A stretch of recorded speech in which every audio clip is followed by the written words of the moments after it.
Good morning student. अब हम अपना नेक्स्ट काम जो शुरू कर रहे हैं, जो नेक्स्ट टॉपिक शुरू कर रहे हैं वो कर रहे हैं इंश्योरेंस एंड एश्योरेंस।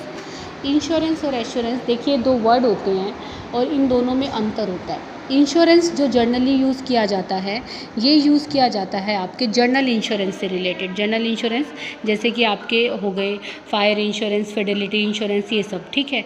और जो एश्योरेंस का मीनिंग होता है वो होता है बिल्कुल एश्योर होना, यानी कि बिल्कुल उसका हमें ये पता है कि इस इंश्योरेंस के पैसे मिलेंगे ही मिलेंगे।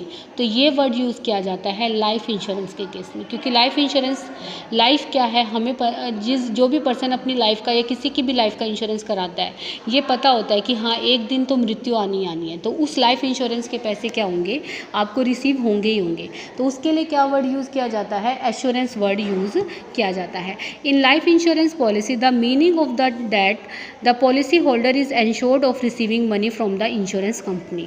The assurance is not only for when he is alive but also when he is dead, यानी कि उस लाइफ इंश्योरेंस के पैसे उसको मिलेंगे ही मिलेंगे। The insurance company has to pay either the policy holder or the successor, या तो वो पॉलिसी होल्डर को दे देते हैं या उसके उत्तराधिकारी होते हैं उनको दे देते हैं, जो भी पॉलिसी होती है उसके अकॉर्डिंग, यानी कि लाइफ इंश्योरेंस के पैसे तो मिलेंगे ही मिलेंगे। दूसरा है आपका वर्ड इंश्योरेंस। जो इंश्योरेंस वर्ड है ये वर्ड यूज़ किया जाता है इंडेमनिटी पॉलिसी के लिए, जैसे फायर इंश्योरेंस पॉलिसी होगी, मराइन इंश्योरेंस पॉलिसी। इन पॉलिसीज़ का केस क्या होता है भाई, अगर नुकसान होगा तो ही पैसे मिलेंगे। जैसे मान लो बाइक का इंश्योरेंस कराया, अब बाइक अगर 1 साल के अंदर चोरी हो जाएगी या उसका एक्सीडेंट हो जाएगा तो ही उस बाइक का इंश्योरेंस मिलेगा, नहीं तो अगले साल उस इंश्योरेंस को रिन्यू कराना पड़ेगा। ऐसे आपने फायर इंश्योरेंस कराया तो उसका भी साल कितना होता है, 1 साल के लिए होता है। तो 1 साल के लिए होता है तो 1 साल में हो गया तो ठीक है, नहीं तो फिर दोबारा कराना पड़ता है। तो ये है आपका इंश्योरेंस और एश्योरेंस। फिर इसका डिफरेंस दे रखा है, इंश्योरेंस और एश्योरेंस का डिफरेंस दे रखा है।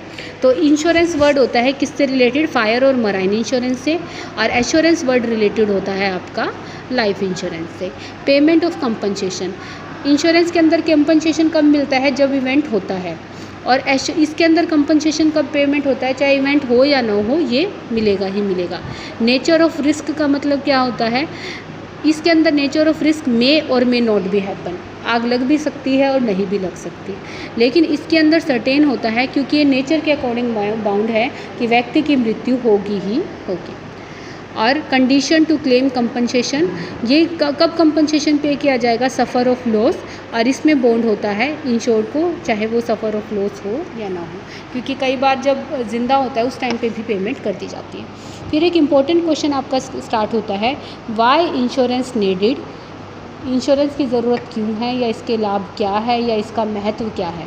तो इंश्योरेंस की ज़रूरत क्यों है, देखो आज की डेट में, अब कोरोना के बाद तो आप यही मानिए कि इंश्योरेंस जो है वो बहुत ज़्यादा क्या हो गया है, बेनिफिट देने लगा है। इंश्योरेंस का बहुत ज़्यादा क्या हो गया है, बेनिफिट हो गया है, इंश्योरेंस बहुत लोग कराने लगे हैं।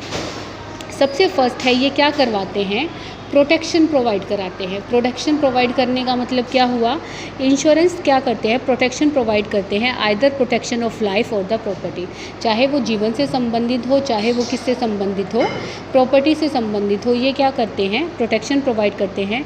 Life insurance if there is life का लॉस होता है, और इंडेमनिटी इंश्योरेंस मतलब अगर किसी प्रॉपर्टी का लॉस होता है तो।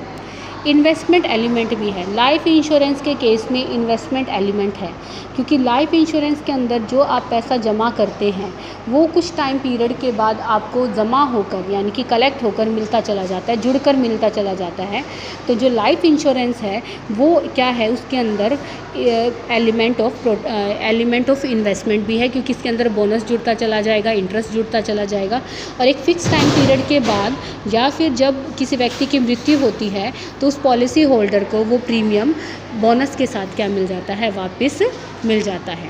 इसके बाद है डिस्ट्रीब्यूशन ऑफ रिस्क। इंश्योरेंस का बेनिफिट क्यों है, क्योंकि इससे रिस्क का क्या हो जाता है, डिस्ट्रीब्यूशन हो जाता है, रिस्क बट जाता है। अब हमने जब इंश्योरेंस की डेफिनेशन पढ़ी थी तब हमने पढ़ा था ना कि इंश्योरेंस का मीनिंग क्या होता है, कि रिस्क को क्या करना, दूसरे लोगों को देना, ठीक है ना, बांटना, यानी कि रिस्क को क्या करना, दूसरे पर्सन्स में डिवाइड कर देना क्या कहलाता है, आपका इंश्योरेंस कहलाता है। तो अगर हम अपनी दुकान का इंश्योरेंस करा लेते हैं, तो अगर उसमें आग लग जाएगी या उसके अंदर चोरी हो जाएगी, तो वो रिस्क किसके पास डिवाइड हो जाएगा, इंश्योरेंस कंपनी के पास डिवाइड हो जाता है। वाइदर एनी पॉलिसी होल्डर इनकर loss he compensate from the fund, in this manner risk is distributed among many persons. तो इससे क्या हो सकता है, मैनी पर्सनस में रिस्क बढ़ जाता है। फिर इसमें क्या दी जाती है, लोन फैसिलिटी दी जाती है। लोन फैसिलिटी का मतलब क्या, कि कई बार जो बैंक होते हैं, फाइनेंशियल इंस्टीट्यूट वगैरह होते हैं, वो इंश्योरेंस के ऊपर क्या देते हैं, लोन भी प्रोवाइड करते हैं। जो पॉलिसीज़ होती हैं उनके ऊपर क्या दे देते हैं, लोन भी दे देते हैं। तो ये एक तरह से लोन लेने में भी सहायता करते हैं। इस सेविंग को एनकरेज करते हैं। जब आपको पता है कि हमें साल का 5,000 का इंश्योरेंस भरना है, तो हम उस 5,000 को बचाने की क्या करते हैं, कोशिश करते हैं। तो इससे जो होल्डर्स होते हैं उनके अंदर सेविंग की हैबिट्स बनती हैं, और वो सेविंग को क्या करते हैं, एनकरेज करते हैं। Every policy holder try to save money to pay the premium on the time. If premium is not paid, penalty के चांसेस होते हैं, पॉलिसी कैंसिल होने के चांसेस होते हैं। तो इससे क्या होता है, उनके अंदर सेविंग की हैबिट को इंक्रीमेंट मिलता है। अच्छा, इससे कंट्री का इकोनॉमिक डेवलपमेंट होता है। कंट्री के इकोनॉमिक डेवलपमेंट का मतलब, अब जो इंश्योरेंस कंपनी के पास प्रीमियम का पैसा जाता है, वो इंश्योरेंस कंपनी पैसा अपने पास नहीं रखती है, वो इसको कहाँ लगा देती है, प्रोडक्शन सेक्टर में लगा देती है, उद्योगों में लगा देती है। और जब उद्योगों में ये पैसा लगेगा, तो उद्योग इससे क्या होंगे, बेनिफिट होंगे, और इससे क्या होगा, कंट्री का डेवलपमेंट होगा। इससे लोगों को एम्प्लॉयमेंट मिलती है। एम्प्लॉयमेंट क्यों, आज आप देख रहे हैं कि इंश्योरेंस का जो सेक्टर है वो एक बहुत बड़ा सेक्टर बन चुका है। हमारे ट्राइटेरी सेक्टर में इंश्योरेंस आता है, क्योंकि एक सर्विस है, सर्विस सेक्टर के अंदर आता है। और इंश्योरेंस एक बहुत बड़ा सेक्टर हो चुका है, जिसमें लाखों करोड़ों लोग क्या कर रहे हैं, जॉब कर रहे हैं। तो इससे लोगों को क्या मिलता है, रोज़गार मिलता है। जो आप इंश्योरेंस पे करते हैं, प्रीमियम वगैरह पे करते हैं, उस प्रीमियम पे आपको क्या मिलता है, इनकम टैक्स का बेनिफिट भी प्रोवाइड होता है। ठीक है।